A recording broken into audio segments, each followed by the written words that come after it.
Hello, welcome everyone to Prop Live, your prop and costume making Q&A session. I'm Bill, and we have a wonderful guest. Which way am I pointing? That way. Boop!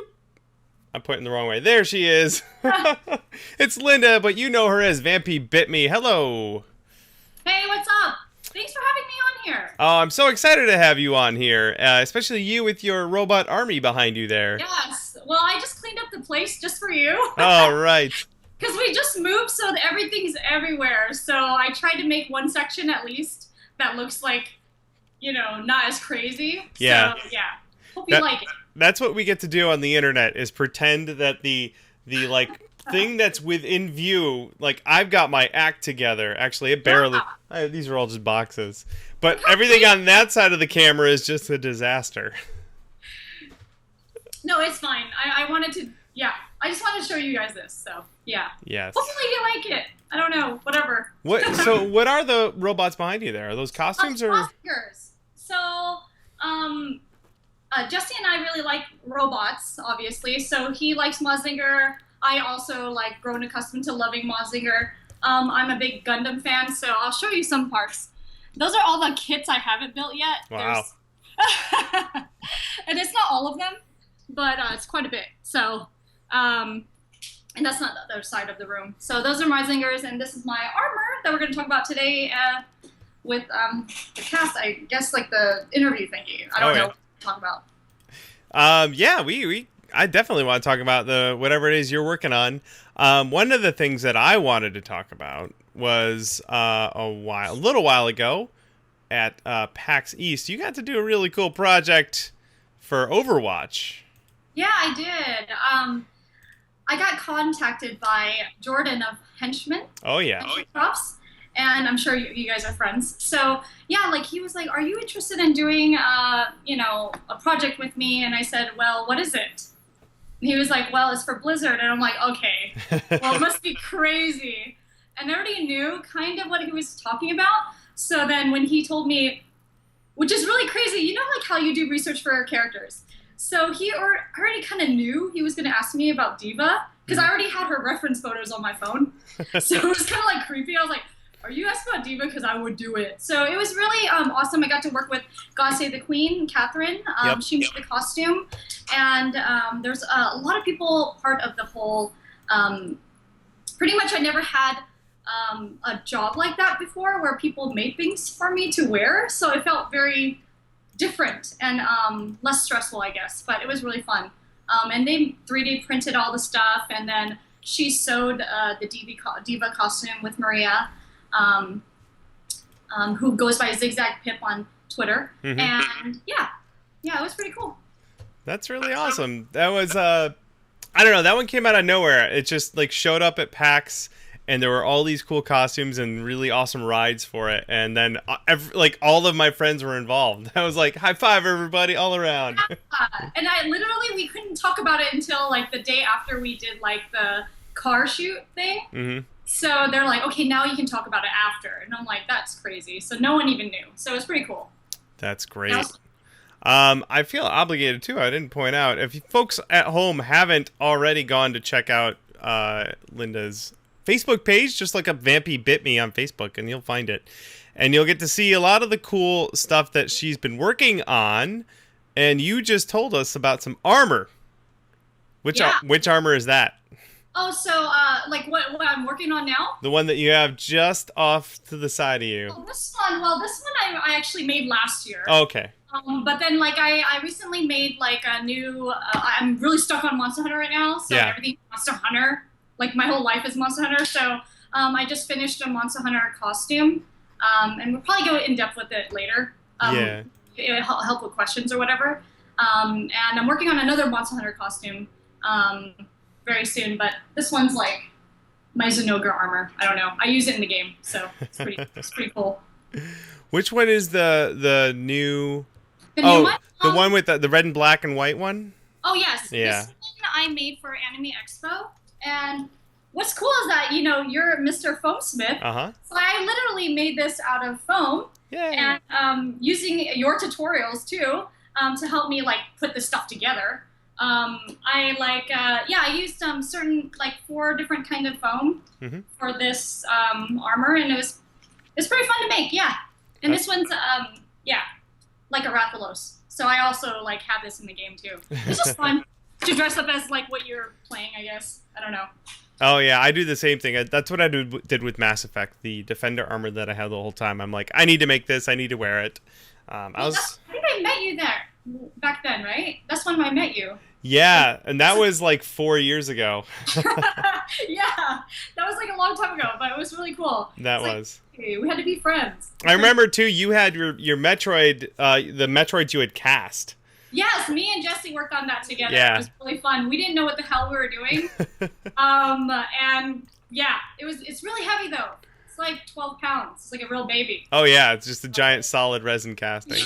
Yeah, like you can tell like we didn't think about the weight at all because we're just like winging the whole thing. So it was really fun. Yeah, most of my projects are like that, just winging. But I mean, of course, like we think about what materials we're using before, but you know, I mean, if no one's ever done the costume, you know, you have to like figure out like how you're gonna make it. That's why I always say everything we make is basically a prototype. You know. Yeah, pretty much. Yeah.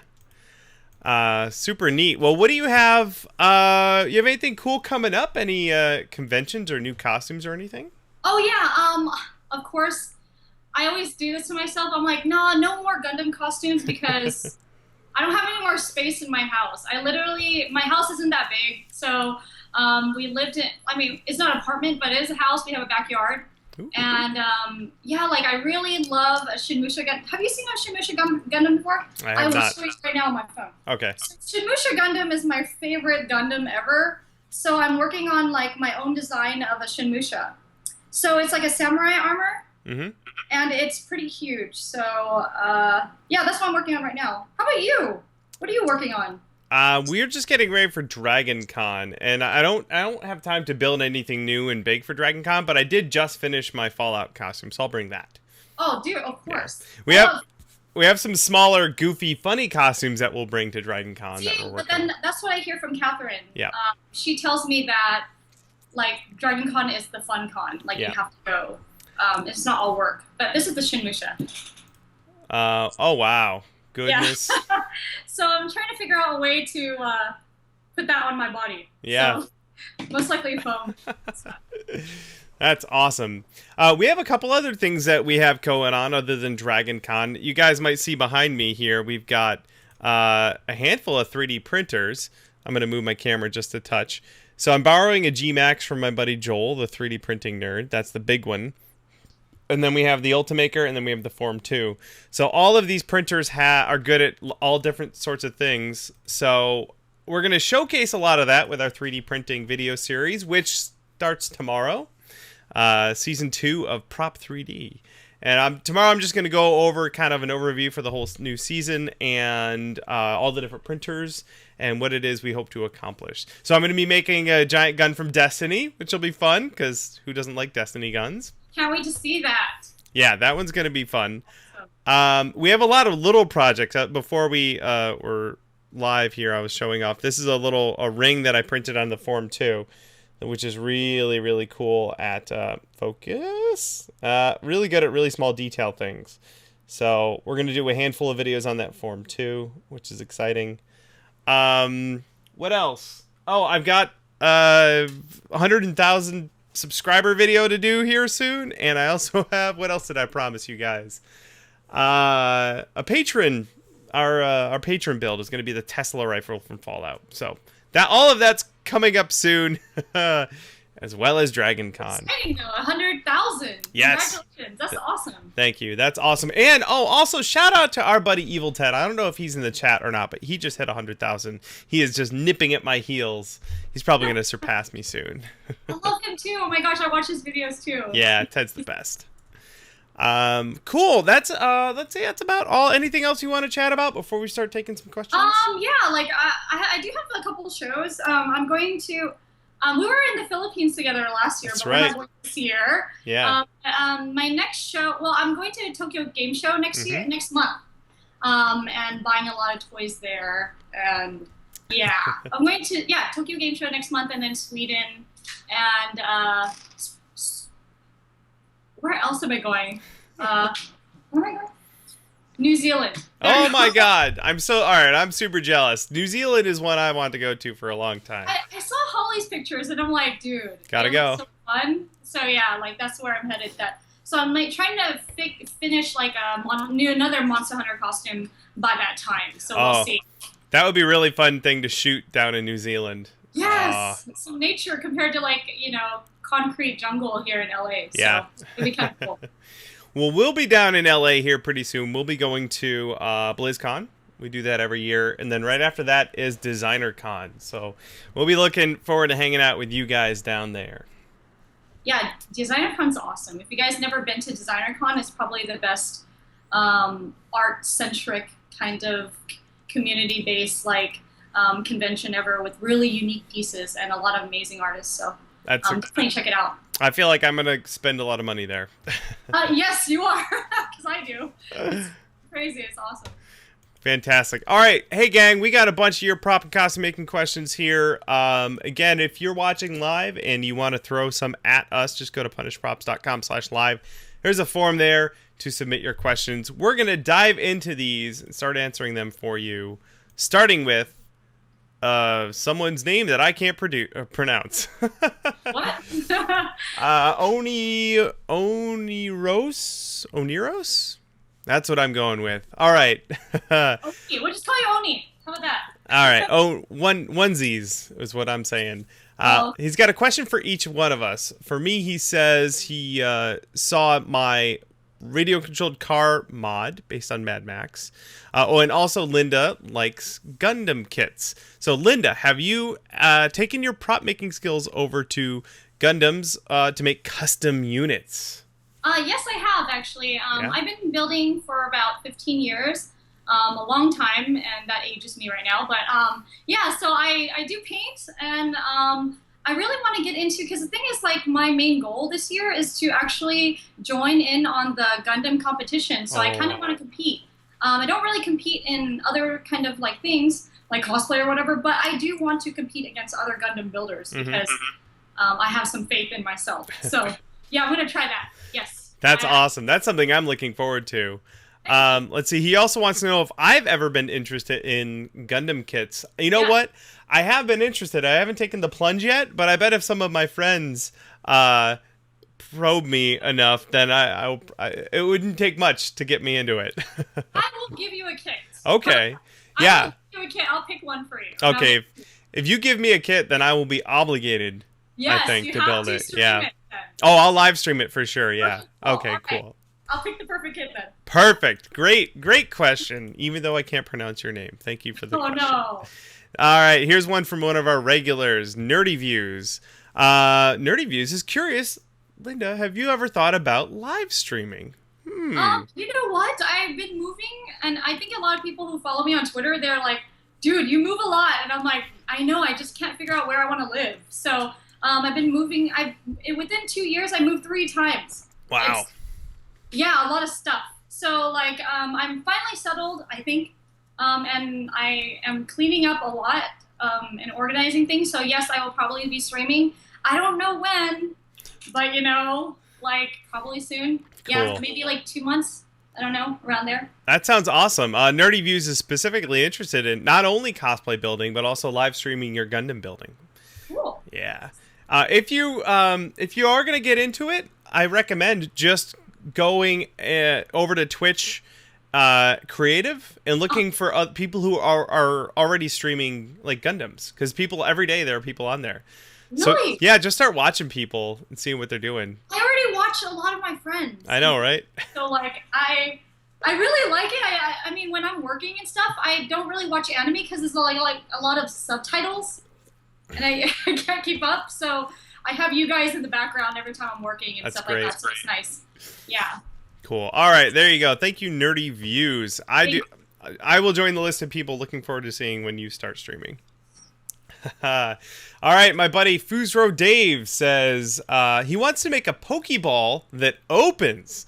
Let's see, he's made the 2 halves out of an acrylic sphere, and he wants to mold it but he's hit a roadblock. He wants to mold 2 halves separately so that he can add an internal hinge later. How to make a mold of 1/2 of a sphere that will give me a uniform thickness. He's thinking about rotocasting, but he doesn't know how he would make it work like that. So he wants to mold half a sphere. Okay. So it's nice and uniform. I wouldn't even know the first thing. It's like a two-part mold. I would do a 2-part mold. You could even let me think. 2-part mold would be two-part mold. It would be a lot of silicone because the inside of it would be a huge plug of silicone. But like most basic 2-part molds, that's how I would probably do it. Yeah, 2-part mold. Yeah. And of course, we have a 2-part mold making video on our YouTube channel, so we'll put a link to that in the description of this episode. Awesome. Good luck with that one, Fuzro Dave. And I commend you for expanding your skill base. Yes, because ever since I met Jesse, I've learned a lot, because I used to make everything out of Sculpey. Mm-hmm. And Sculpey's great.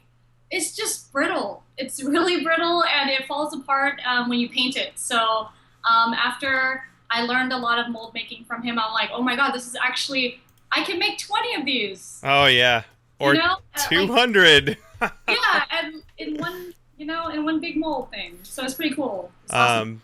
Wow, this is crazy. So in the chat, someone linked to the, what is this? The Gundam World Championship for North America. I know. What? It's pretty crazy. I didn't even know this world existed. Yes, and they are they winning like a Japan trip from this time, or? I'm not sure. Okay, I know last year they flew out some people. Not sure.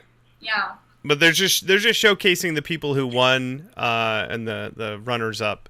Oh, that's okay. Really cool. Was it a girl? There was a girl there too. Let's see. Kevin Zhang, Nate He, and Michael Wine. Those are the first. Okay, maybe it's a different There's a lot of competitions. There's one in Anime Expo too. Mm-hmm. So, but that one's a big one. Yeah, I'm just looking at these pictures and drooling a little bit. Yeah. I know. I do it every day. It's so crazy. It's crazy what people think of. It's really awesome. So, yeah. You should, I'm definitely going to get you a kit. I already know which one I'm giving you. Okay, perfect. Yes. Next question comes from Nick is Steve. He says that he's going to fly to Florida this month and was wondering how you travel with your costumes. Okay. You want to answer that first? Yeah, I've gone over this a couple times, but I'll show you guys. I've got these crates hiding under there. Those are perfect. Yeah, those are from the hardware store, and I added wheels to one of them, but they make them with wheels now.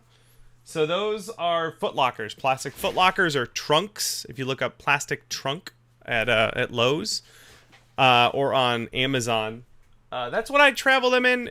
You can lock them. They have a little clippy things. I don't trust the clippy things, so I always lock it shut. And it's just barely smaller than the recommended or the required size for an airline. That's perfect. Yeah. I mean, I actually had to buy some of those. I use hard cases, mm-hmm. The suitcases. You can buy them on Amazon for like $100. And I mean, if they break or whatever, they don't really break a lot, but I use a lot of those. But I want to get those, what you have. Yeah. That work better. These are super lightweight, and they're deep. So for putting like armor pieces in there, it helps a lot. Right. What else about them? Oh, and they're kind of flexible too, because I beat the crap out of these things. These have been around the world, and they haven't broken yet. And they were like $30-$40 each. That's important because if it gets messed up, you're like, okay, I had to replace these, and you travel so much. I definitely think that the hard cases are the thing. Mm-hmm. And also I use bubble wrap for my softer armor bits, like my foam and stuff like that. So good call. Usually I'll wrap everything in towels as well. I'll throw some towels. Oh, nice. I do that too. Yeah. And then if a lot of times the helmet comes on the plane with me, I'll just carry my helmet. Yes, I can. That's what I do too. I'm like, no one's touching this. Put my wig in there too sometimes. Yeah. So it doesn't get messed up. So There you go, Nick. You are now a professional at traveling with your costume. Yes. All right. Next question comes to us from Mike. Mike is fine-tuning his process for chroming EVA. Oh, I know which Mike this is. This is Mike from ChromEffect Studios. He's looking at using Mod Podge to seal the foam before applying the base coat. Can Mod Podge be sanded, and is it flexible? Oh. How flexible? Like, yeah. It depends. What I've found is that it will crinkle a little bit, kind of like wood glue. Depending on how many layers, right? Mm-hmm. Yeah. I'll tell you what, Mike. If you try putting that chrome stuff on latex. That's what I want to know, because I cover all my armor in latex now because it's perfectly flexible because it's a rubber. Mike showed me I put a video up on Instagram, but he showed me a piece of EVA foam that he put his chrome spray on, and it's pretty flexible all by itself, which is amazing. I want to make like a Winter Soldier arm out of foam and send it to him and have him. Oh, that would be awesome. I definitely want to know if that works out, because I still use EVA, but latex sometimes, that's what I do. Actually, Mike, the other thing you can try out too, and I have some, I haven't played with it much yet, but you can use neoprene. Comes in a liquid similar to the latex. You can brush it on. It's really durable, and it's what I like about the neoprene is that you can apply acrylic paint straight to it, and it will adhere very well. The latex doesn't do that, and it's sandable. The neoprene, you can sand it. So, Mike, you should send me a message, and I'll send you to the guy that does the neoprene, and I will try and remember. What his website is? CreatureCast? CreatureCast. Google, what are you doing? I don't know what's going on. CreatureCast Rubber, is that it? I found it. Here you go. This is what you want to try, Mike. And like I said, I can send you some stuff, or you can talk to him. I've got this. CreatureCastRubber.com. This stuff is really cool. Or this, is that it? It says it's latex. That might be the wrong one. Anyway. Oh no! Talk to me later, Mike, and I'll set you up with a link. But neoprene is something else to try. Lots of different things. Basically, Mike's got a cool chroming system, and I want to send him a pile of stuff to try. Oops, I'm throwing stuff. But, yeah, including Mod Podge. There you go. What did you do? So for your armor that you just showed me, the Monster Hunter armor, what did you do to seal all that? Oh, this stuff I use Mod Podge, and some parts I use resin actually. Because it's very flexible and also waterproof. And I'm gonna be shooting in this and fighting people, which is really funny because we really want to reenact how it is really in Monster Hunter, like we're fighting and things like that. So some of the pieces I actually put some resin on. Sometimes I do that to make things go faster because I have a time crunch. Like, you know, I have to finish something in a week. You know, you've been there. Yeah. So, yeah, like this piece, Blade and Soul, this is all foam. Ooh.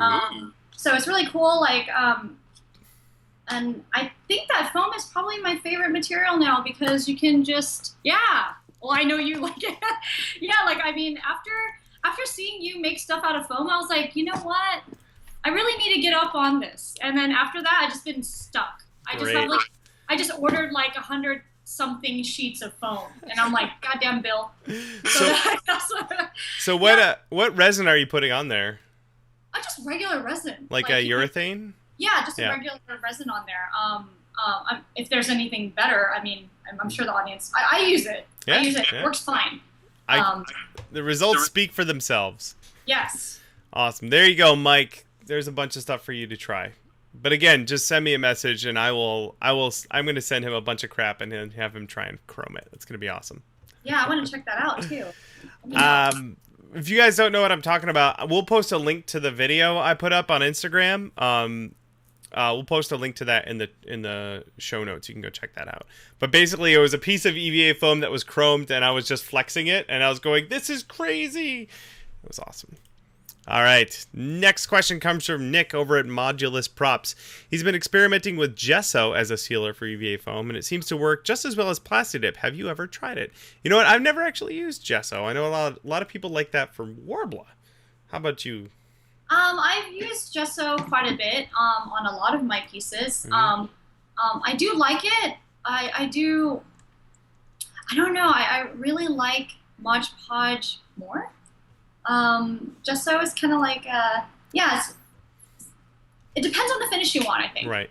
Yeah, it's all about the finish. I guess for gesso would be good for like more grainy things, I guess. Yeah. Yeah, nothing as super smooth like this.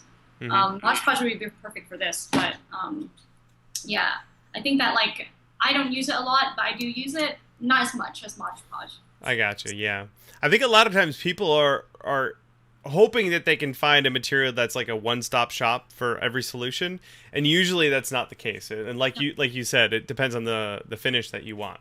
Exactly. Yeah. And how much time you want to work on it. Yeah. So. And that's why I own neoprene and latex and Mod Podge and Plasti Dip, and like I have one of everything. And sometimes like I like Plasti Dip for when it's like I need this done, and here's a rattle can, and I can just spray with it. Yeah, and it'll be good. I think that like sometimes, of course, like what do you do? Actually, I have a question for you. Okay. What do you do if it gets clogged, like it starts beating up and things like that? The Plasti Dip? Yeah, the Plasti Dip. Do you just brush it on, or? I will use the spray can, and then I just make sure the nozzle stays really clean. Like my spray area, I have like acetone and actually acetone would probably work.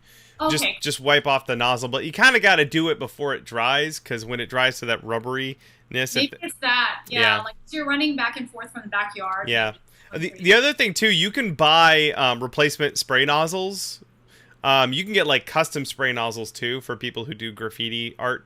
Right. If you want to get really into that, but just get like a 50-pack of replacement spray nozzles for rattle cans, and then with when one of them gets clogged, just throw it away and dump a new one in there. Good.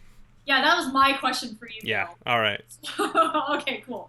I'm gonna do that. We'll find a link to some spray nozzle heads, and we'll put that in the show notes. Yeah. All right. Thank you, Nick. There you go. Next one comes from Lee, who has a bulky piece of chest armor, and thinks it's going to need some reinforcement. So he's planning on using some PVC, like Sintra. He's looking for tips on how to design the reinforcement so that it's functional, but it also fits. Oh. Yeah. I'll tell you what, you could even use Worbla for that. That might be easier. Yeah. Like I have a Sintra. Is he using Sintra? Yeah, that's what he pointed out. Okay, so like I have my Deathstroke back piece. So this is Sintra, and I used Barge, which is really crazy, and like the Velcro sticker piece, and I barged it, and then I barged it together, and it does not move. Very good. Even in heat. So, and I use elastic and a buckle. That's what I do for everything for Sintra. Yeah. And it works. That's good. So you could barge that Sintra to a piece of EVA foam if you're using it to back it up for some structure. Yeah, that's what I would do. Yeah. And you don't if you're gonna use something more rigid like Sintra to reinforce a piece of EVA foam, you don't have to put a whole sheet of it. Like if it's in the back and you're not going to see it, you could just add ribs or something. Yeah. That's why I pre-cut like rectangle pieces, and then put the elastic on there, put the barge, and then smash it like a little sandwich, and let it dry, and it should be fine. Yeah. A lot of people I know too, if they're working with Worbla, they will use the EVA foam to sort of do the mass of the armor and bulk it out, and then they'll heat up the Worbla and sort of press it on the outside of the foam to make like a hard shell on the outside of it, and that way it stays more rigid. I don't use Worbla very much, but I'm always really impressed when I play with how rigid it gets, especially if you double it up. And I actually used Worbla for this, my second Worbla project for this one. It only worked because it was Monster Hunter, and it's kind of like more grainy. Yeah, a little more organic. Yeah, like organic feeling. But then I think that depending on the finish, of course, it depends on the material again. Yeah. I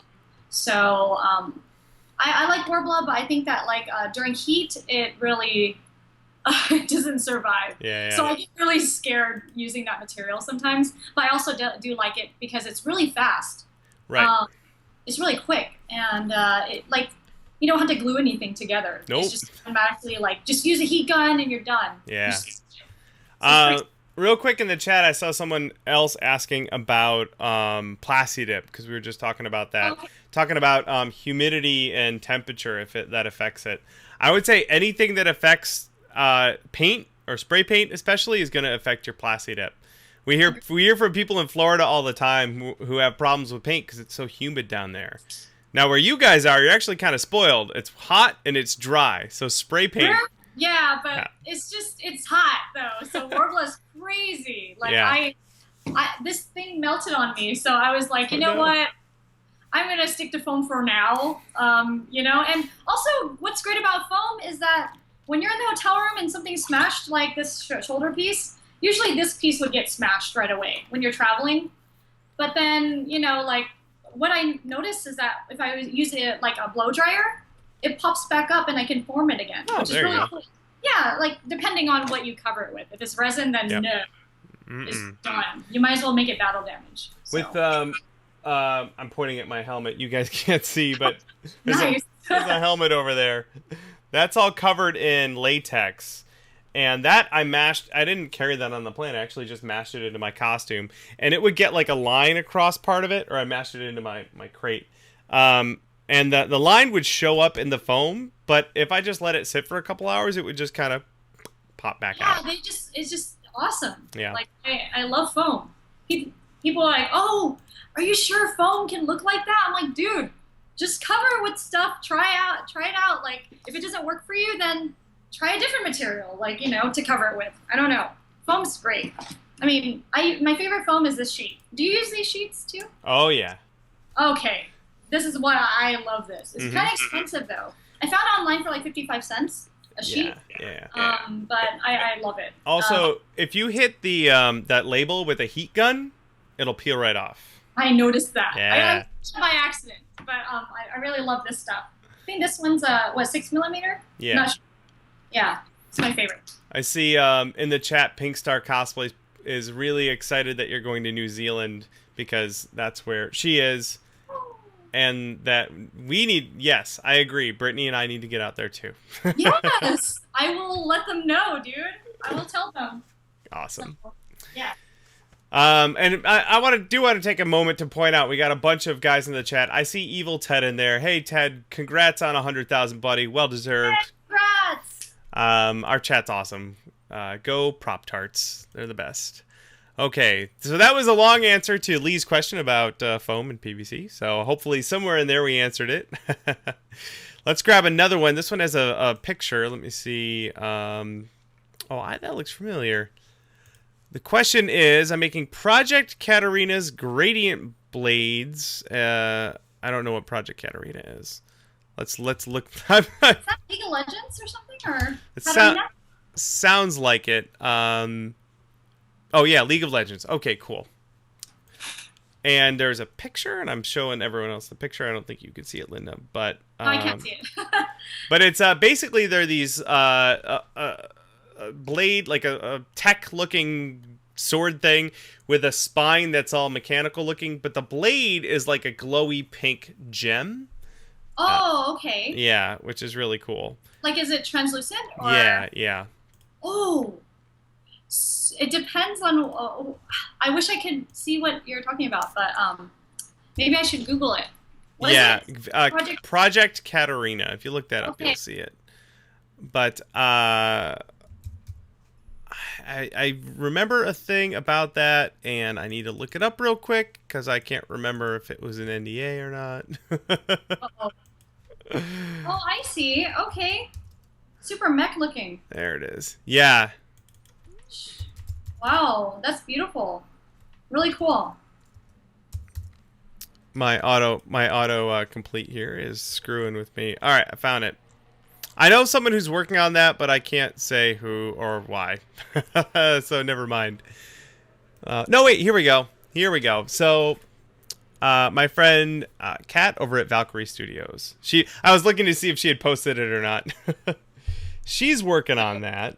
And I'm going to show everyone at home. There it is. So this is exactly the project that we're talking about here. And she started by making the blades out of an acrylic plastic. So it's a transparent, like, sort of day glow pink plastic which is a great place to start. But the question, let's go back to the actual question. Let's see. I'm wondering how to mold and cast them, and he's considering using 320 Smoothcast 325. So there you go. Well, the thing is, would you even need to cast that? If you're trying to make it for cosplay or for fun? Yeah. That's why I'm saying Kat. And we'll put a link to Kat's build in the video description. She's making it all from sheets of acrylic plastic that are already kind of the right color. Yeah. I do the same way because it comes in like those blue, the blue kind of like cover with acrylic sheet, and I have like a bunch over here. I use that for like a lot of my Gundam builds. Yeah. Because a lot of the swords are like clear with like crazy blue. All you got to do is cut the acrylic sheet. I mean, that takes a long time. Score it a couple times and then spray it with what kind of spray?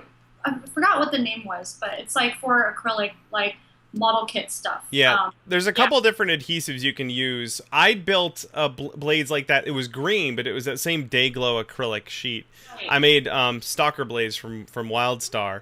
I glued them together using acrylic cement. Oh, okay. Yeah, it actually melts the acrylic and bonds it together. Oh, that's cool. And I believe I did a video on that. I can't remember. I think I did a video on that. I'll put a link. I think, yeah.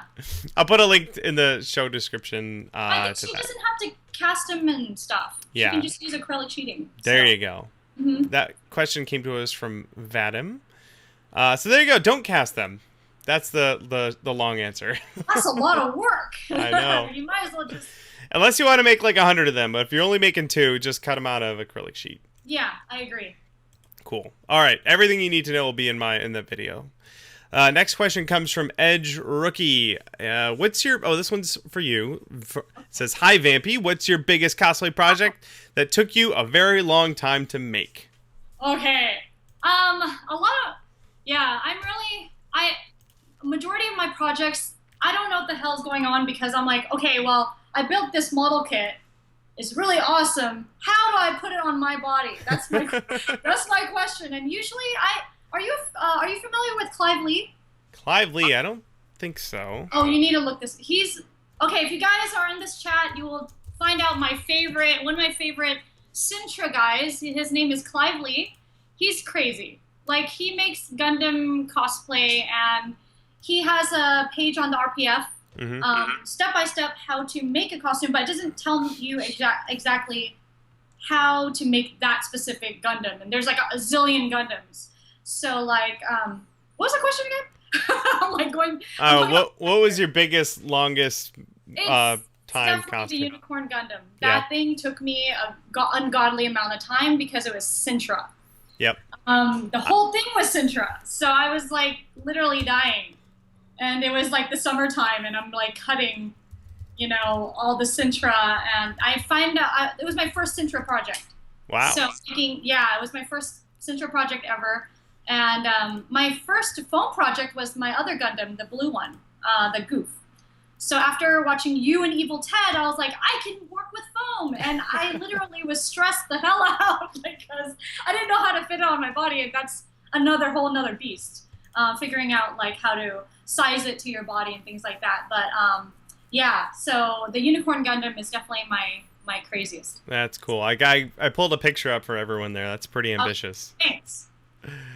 Very, very cool. I also found Clive Lee's cosplay page, and the first picture is just this crazy, just stupid, crazy Gundam. Oh my god, he makes me feel like I don't know. It's just amazing. He's great. He's amazing. Oh my goodness. Wow. Yeah, he just finished a new costume, and I'm like, well, I have all this Sintra, and I just like throw up in the air. I was just like, I give up. I have a hard time believing there's a human being in there. That's insane. You know what's great about Clive's mecha costumes, which I really appreciate? His head is not bigger than the rest of his body. He's proportioned. Yeah. And I think that's a big thing about mecha cosplay is that a lot of the times the Gundams are like huge and the heads are small. Mm-hmm. So then a lot of times people make the outer, like their actual body costume first, and then they worry about the head last. And their head's like bigger. So it kind of looks like you know, they're like a chibi, you know, a little cute robot instead of an actual, like, trying to look like the actual Gundam. So, yeah, Clive's Gundams are amazing. Yeah, it's nuts. All right, thank you, Edge Rookie. Good question. Next one comes to us from Rose. Let's see. I'm looking for info or tutorials on painting skin tones on spandex or stretch fabrics. Let's see. I'm working on Magic from Extraordinary X-Men, and she's a lot more body confident than I am. So basically, there's like a boob window, and she wants to make that cloth, but paint skin tones on there. Okay. Well, they have like a liquid, they have a leather paint that she can use, and it's really cheap. I don't know the name of it right now, but then it's on Amazon. You can just look up tan or like beige color leather paint, and it works well on like pleather or any other fabric. Very good. Yeah. I will also recommend Createx airbrush paints. Yeah. The opaque ones are really good for fabric as well. But you'll want to use an airbrush for that, especially for skin tones, because you want nice soft gradients. Right. Yeah, let's see if they're... that's it. Not sure what kind of paints to use. There you go. Most acrylic paints. Actually, you can get what's called a fabric medium as well to add to most acrylic paints that will help your paint be more flexible. So, obviously, we'll have links to all those materials in the description of this video. So you guys can just go click on those. There you go. I like that solution, too, for doing... and not even necessarily because you want to cover up, but let's say you're playing the character of an alien, and the alien itself is showing off a lot of skin, but it's green. Instead of painting yourself green every time you put it on, you could make windows of cloth and airbrush them to look like green skin. And I think that's really cool, like, and it saves you time, I think, too, in the morning. Oh, yeah. Put the paint on all over your body. And I've seen a lot of girls use, like, a mesh fabric for that, and I think that's really cool, too. Very cool. Thank you, Rose. That's a really good question. Definitely. I just put up an airbrush video, too, so if you're curious about getting into airbrushing, go check that out. I mean, soon this video, these Q&As are just going to be me listing videos I made. Pretty much. Well, I mean, it answers the question, you know, like they can actually see what's going on, so it's pretty cool. All right, next question comes from Spencer. Let's see. Linda, next competition for local gun. Is it pronounced Gunpla or Gunpla? How do you... This whole chat's going to be Gundam, which I'm fine with. But, yeah. You know, what was it? The next competition for the local Gun PLA or Gunpla is next month. Are you planning on competing? No. No. I can't. I'm planning on next year. Okay. This is like gotta make costumes first. So but I'm definitely gonna make my Shinmusha cosplay, but then not compete against these crazy awesome people. Right. I gotta give myself time. I need to practice. You know, I'm not retarded. I'm just like, I'm not gonna be like, oh hey, just gonna come in there and be like, I'm gonna win. I'm not. Like that. So I'm gonna practice first. Fair. So, that's very fair. Yeah. I'm curious if Spencer's gonna compete. Come on, yeah, come on, Spencer. Jeez. Throw down. Yeah, you compete next month. All right, Papa Guy wants to know. He has some small foam hats and wants to seal them with balloon latex. I was wondering if I can run it through my airbrush, or do I have to use the critter gun? Airbrush is going to be the nozzle is going to be a little small for latex. The critter is super useful for that. You can also brush it on too. You don't have to spray it. But I would recommend the critter. And I would also recommend Poly Latex 60 from Polytech as opposed to balloon latex. But that's just me. That's my favorite. But Evil Ted will vouch for me. I got him to start using it, and he says it's the best. And he also says use the critter. He's in the chat. And he also wants to know, have you ever used a Dremel router blade on foam to get a rounded edge? Who's thinking it might work well for a floor mat? What do you think, Linda? I use my Dremel for everything. Yep. I love that thing. Yeah, of course, definitely. Yeah. And a belt sander. I'll use the belt sander, like you said. I also have a big drum, a sanding drum I got from Harbor Freight. It's like a big Dremel bit. Okay. And I'll put that in my drill press, and it's like a spinning spindle sander for like rounding over edges and stuff. Yeah. Oh, okay. Now I learned something new. Okay, I love Harbor Freight. Yeah. My belt sander from there. You can put it in a power drill too. It's like the sanding bit for your Dremel. Yeah. It's like that, but it's like 2 inches wide. It's giant. Oh, okay, I've seen that. I walked by it, but I don't think I've ever bought it. I just bought. Yep. No, that's pretty cool. So it makes it smooth. Yeah, it's just a giant sanding drum. You can get it in a variety of grits and everything. That one came to us from Papa Guy. Next one, our buddy Corium9 says he saw my video using the ultrasonic cleaner for cleaning my airbrush. Since that thing vibrates something wicked fast, could it be used to sand or finish or weather small objects? I think what you want, Corium9, is a rock tumbler. Let's see, rock tumbler. I know people will take like 3D printed parts or just little pieces they built and put it in a rock tumbler with like rocks, and it tumbles and it just pummels the surface with like jagged shards of stuff, and that will make the surface all, depending on how long you leave it in there, it'll make the surface all chewed up. So yeah, if you want to weather stuff, or you can just drag it behind your car for a while too. That'll work on a gravel driveway. No! Let me not. Don't do that. But yeah, if you're looking for something that'll just auto weather something, consider getting a rock tumbler. And I'm looking right now, and you can get one for as little as $35. Actually, Amazon's probably. That's where I go. I don't know about you, but I spend a lot of money in Amazon. Me too. I love Amazon. You don't have to leave the house. Let's see. Oh, there's a whole crap load of them on Amazon. Like little Timmy's first rock tumbler kit. Yeah, there you go. Problem solved. You're welcome, Corium9. Chris wants to know, I feel like a certain level of artistic talent is required to make more than the most basic of items. What advice do you have for someone like that? I say that most talent, what people would call talent, is really just a lot of practice. What would you say? Yes, a lot of messing up. I always admit this in my panels and stuff like that. I definitely throw away a lot of things that I don't think it's good enough. It's kind of like the art side of me. I'm like, okay, well, this is not up to my standards, and it's foam, luckily, so I can just toss it. And I always do like a mock-up first. So you let yourself mess up a little bit with the mock-ups first, because if you're cutting like, I noticed that a lot of people, they just cut everything and then they put it all together and it doesn't fit, and then they get really angry, and I'm like, dude, just use scrap first, stuff you don't like, and then make your mock-up of that out of that first, and then you won't be as intimidated, I think. I agree. That's a really good way to put it. That's one of the reasons why I use foam so much. So like the Mechanist helmet I was pointing at before, that's the second time I built it.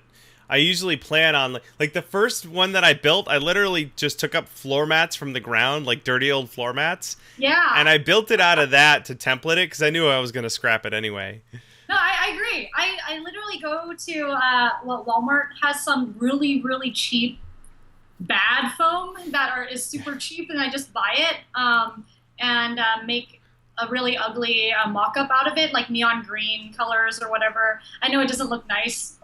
But you really want to make a mock-up first. Mm-hmm. And yeah, it doesn't have to look nice at first. Yep, that's the case with everything too. I mean, when people are doing sewn costumes as well, they'll do a mock-up out of really cheap cloth first. Yep. So there you go, Chris. Fail again. Make lots of mock-ups and just keep improving. And then you'll get there. You'll get there. Braxton wants to know, he started making his own foamsmith costume. He bought all the supplies, laid them out, and then he had no idea where to start. Do you have any ideas on where I could begin? He says it's discouraging not having an instruction manual. I seem to recall writing an instruction manual in fact, we were pointing at that at all the boxes over there. I think you want to get one of those books. Bill has a book. Yeah, I know what I think I know what Braxton means though, is that when you're starting a brand new costume, it's like we were saying before, everything's a prototype, right? Right. So you can't just no one wrote how to make that exact Gundam costume. Exactly. No one wrote anything about how we make our certain costumes, and the majority of the time it's very personal to us when we make costumes. So of course we're the only ones sometimes to ourselves that are making it. So then when you first start out, where do you start actually? Like, where do you start on your body? I picked the most difficult piece. Okay. Usually a helmet, and I start there. Okay. So that's how I did the Mechanist. And like I said, I patterned it out. I made one version of it, and then I refined that version, and then I built it again. But yeah, I build a piece of it that I know I can, finish. And then even if I didn't finish the costume, at least I have the helmet. Which is, so you can walk around in your helmet. Yeah, or just hold it. Yeah, I start with the legs first. I don't know why. Oh. I always start with the legs. Okay. Because walking around in a costume is always really hard. So I always try to work on either the shoulders or the legs because they always have to be on you. And that one I just want to get out of the way. So yeah, I agree with the whole getting out of the way, the hardest part. That's very good. I like that we both just automatically jump to the most difficult thing first. Yeah. There's a lot. I know Adam Savage does that. I know a lot of other people. That's a pretty common technique. Okay, yeah. Which is good for other people to find out because, I think that after you kind of hit that roadblock of really hard piece of your costume, you're like, oh, everything else is easy, and you can have everything else go sized around a helmet is actually perfect because helmet's really important to the costume, the sizing and everything. Cool. There you go, Braxton. Good luck. Start with the helmet. Yeah, start with the helmet. Joseph wants to know, he's wondering if there are any websites or programs that would automatically make a 3D model of your body by inserting measurements. Joseph. Oh. You're in luck, buddy. There is exactly that, and I know what it is. If you go to makehuman.org, that's what that program does. It's really cool. Makehuman.org is a program where you can plug in your body measurements, and it will crap out a little 3D model that is roughly your size and shape. So I've used this before. When did I do this? For my Titan costume. I actually got a 3D model roughly that was like me. I threw it into Maya, and then I modeled I scaled all the parts. I didn't 3D model them. I scaled all the parts around my body so that I could get everything proportioned correctly. But there you go. I found the exact thing you're looking for. I love when I get questions like that. Have you done any stuff with 3D modeling or yeah, I'm actually going to be working on a Gundam. Yeah. Oh, surprise. Surprise! So me and my friend are actually going to be doing 3D modeled Gundam next year. I'm planning on it, and I generally do all my Gundam costumes by myself. But it's going to be nice to actually have a real, really good person to size it to my body exactly. So that's going to be really exciting for me. So probably next year. Yeah. Perfect. Really cool. Yes. All right, Joseph, go ahead and download that program and go have fun. Let's see. We have time for a couple more questions here. It's Joy says, any tips on making moving wings? Ooh, wings are difficult. Oh, I use a lot of PVC pipes for those. So you do you use PVC pipes? I've never actually made wings. I've never had a costume that had wings. Okay, so there's actually a lot of YouTube tutorials on it. That's how I learned, power of the internet. So just look it up. On YouTube, and you will find out how to make them. It's just a wooden back piece, to make it stable, and then PVC pipes and string. Yeah. So it's pretty easy. Yeah. I think the wing thing more than most, especially if it's going to be moving, is the sort of thing that will require a lot of trial and error. Yes, definitely, and sizing too. It's a backpack that has to be on you. So. So good luck. It's Joy. That's an ambitious project, depending on how big it is. But lots of other people have solved that problem before. So see how they've done it, and give yourself lots of time to experiment. Let's see here. Next one comes from Jojo. How would I make a shape such as a truncated cone out of foam? I'm thinking a cone that you chop the tip off of. That's what I'm thinking. Oh, okay.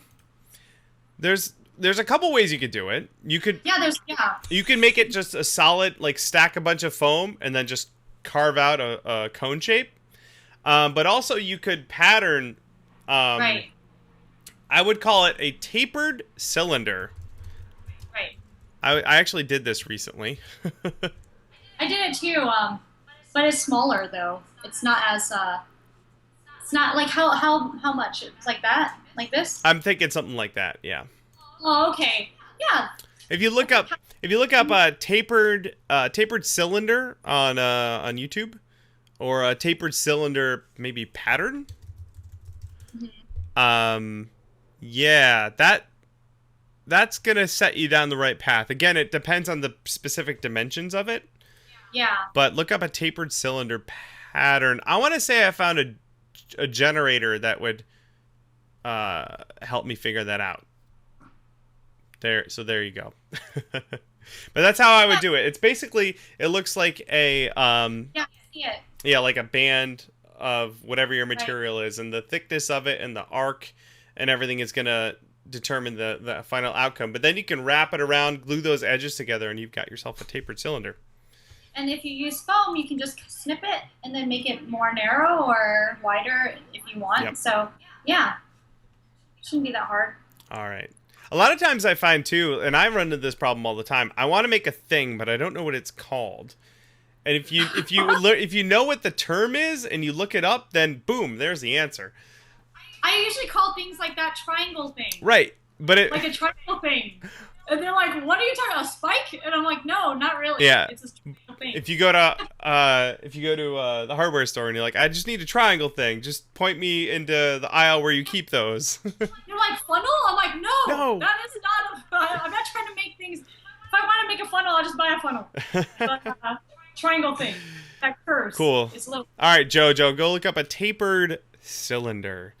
Shane wants to know, I'm getting some cracks in the Bondo covering my Pepakura helmet and some of the high flex spots. Oh. I've tried filling in the cracks with more Bondo, but they come back. Any ideas on how I can fix this? Anything that flexes at all, you don't want to use Bondo on it, or reinforce it so it no longer flexes. Like a fiberglass. Exactly. You want to, fiberglass that thing. Yeah. So you could maybe do a layer of fiberglass on the inside of the helmet to make it more rigid so it won't flex anymore. That's why if people are making stuff out of foam, you don't want to use Bondo on that, because the foam is super flexible, and if it flexes, your seams with Bondo will just crack. So that's, yeah, and it comes out really gunky too. Yeah. So yeah, because I tried it before and it didn't come out so good. Yeah. So since your helmet's already done, Shane, I would recommend reinforcing it with actually Rondo works really well, which is Bondo mixed with fiberglass resin. You could slush cast that on the inside of your helmet to reinforce it, or nice. or just fiberglass it, and then redo the Bondo on the outside, sand it down. You should be all right. All right, one more. Our buddy Corium9 has another one. He says, when are you coming to any conventions in the Bay Area? I was just there for Maker Faire, but when was that? In May? Was that in May? That sounds right. May, end of April. May? I think it's May. Yeah, that sounds right. I remember that was my favorite con to go to. Yeah, so. Maker Faire was awesome. But I don't have any specific plans to be back in the Bay Area for a while. I don't know about if you do. I just go back to visit my family. I'm going next week. My mom's there. Yeah. And then hang out and stuff. Yeah, I don't know. There's not really a lot of conventions in the Bay Area, actually. There are some new ones, but they don't last very long. Yeah, so. I think Silicon Valley Comic-Con was the newest one. Right, yeah. Right. And they had a San Francisco or something like that. Right. But was it Silicon Valley? Was that the same one since San Francisco? Not sure. It was Big Wow Comic Fest. Oh, yeah, and then they have, like, a Fanime. But that's right. Like, totally anime-centric. Yeah. So, I don't have any plans. I will definitely go to Maker Faire again next year, for sure. So, if you can wait that long. Otherwise, I'll be at BlizzCon. You can see me there. I've been to California, like, 8 times this year already. I know, you're always here, and I'm like, dude, keep missing you. Call me. I'm gonna take you out to eat. All right. Well, we have we have a date for DesignerCon. Okay, cool. All right. Awesome. Well, that does it. That is all the questions we got. You guys brought some good ones this evening. Thank you so much. Yeah, thanks. I had fun. Where should everyone go? Your Facebook page? Is that a good place to send people? Yeah, just Facebook, Instagram. I'm redoing my website because somebody did some crazy stuff to my old site. I don't know. Okay, you guys, make sure don't go on Vampy Bit something because it was just spammy. Yep. So like I'm gonna be making a new website. It will probably launch in another month. But if you're trying to reach me and if you want to talk to me, I'm really active on Instagram and Twitter. So Vampy Bit Me on Twitter and Instagram. Yes. Let me see here. I'm gonna bring up your Instagram. So Instagram. I can't spell. Vampy. Vampy Bit Me. Boop. And there it is, you guys. Go follow. And there's a dog. That's my dog. You want to see my dog? Hold on. Yes, I do. Everyone wants to see your dog. Oh, there's the Armageddon, I think, is New Zealand. Yeah, I'm so jealous. Say hi, Koji. He's like a little bear. I see that, like a little Ewok. Okay, there. All right, everyone. That's a good way to end it. Thank you again, everyone, for watching. We'll be back again next week on another happy, friendly episode of Prop Live. See you guys. Bye.